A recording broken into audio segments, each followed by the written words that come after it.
மத்திய பட்ஜெட்டை கண்டித்து மக்களவையில் கடும் அமளி ஏற்பட்ட நிலையில் மாநிலங்களவையில் நிதியமைச்சர் நிர்மலா சீதாராமன் விளக்கத்தை புறக்கணித்து எதிர்க்கட்சி எம்பிக்கள் வெளிநடப்பு செய்தனர்.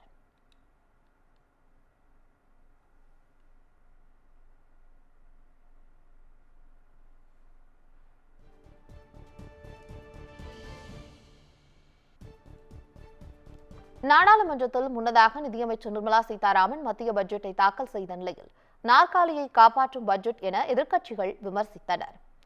தொடர்ந்து மக்களவை தொடங்கியதில் இருந்து காங்கிரஸ், திமுக, கம்யூனிஸ்ட் உள்ளிட்ட எதிர்க்கட்சிகள் முழக்கங்களை எழுப்பினர். அப்போது பட்ஜெட்டில் தமிழ்நாடும் இல்லை, திருக்குறளும் இல்லை என தமிழ்நாடு எம்பிக்களும் கண்டனம் தெரிவித்தனர்.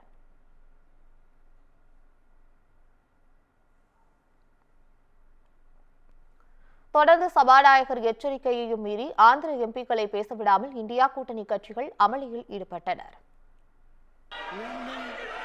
Visakhapatnam and Vijayanagar were bifurcated, and instead of Visakhapatnam, Alluri. आप सदन नहीं चलाना चाहते, प्रश्नकाल नहीं चलाना चाहते, सदन में नियोजित तरीके से गतिरोध करना ठीक नहीं है।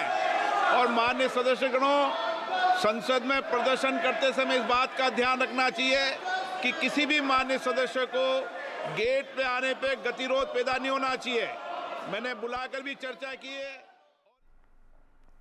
மாநிலங்களவையில் பேசிய எதிர்க்கட்சித் தலைவர் மல்லிகார்ஜுன கார்கே, பாரபட்சமான இந்த பட்ஜெட் நாடு முழுவதும் ஒருமித்த வளர்ச்சியை ஏற்படுத்தாது என்று கூறி நாற்காலியை காக்க இந்த பட்ஜெட் தேவையா என்று கேள்வி எழுப்பினார்.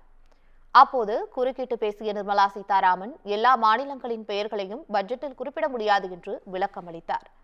இதனால் ஆளும் எதிர்க்கட்சி எம்பிக்கள் கடும் வாக்குவாதத்தில் ஈடுபட்டனர். The TMC questioned the budget, saying, "Oh, nothing has been given to Bengal." Let me just highlight the fact that the several schemes given by Honorable Prime Minister in the last 10 years have not even been implemented in West Bengal. Health insurance, and you have the audacity to ask me now.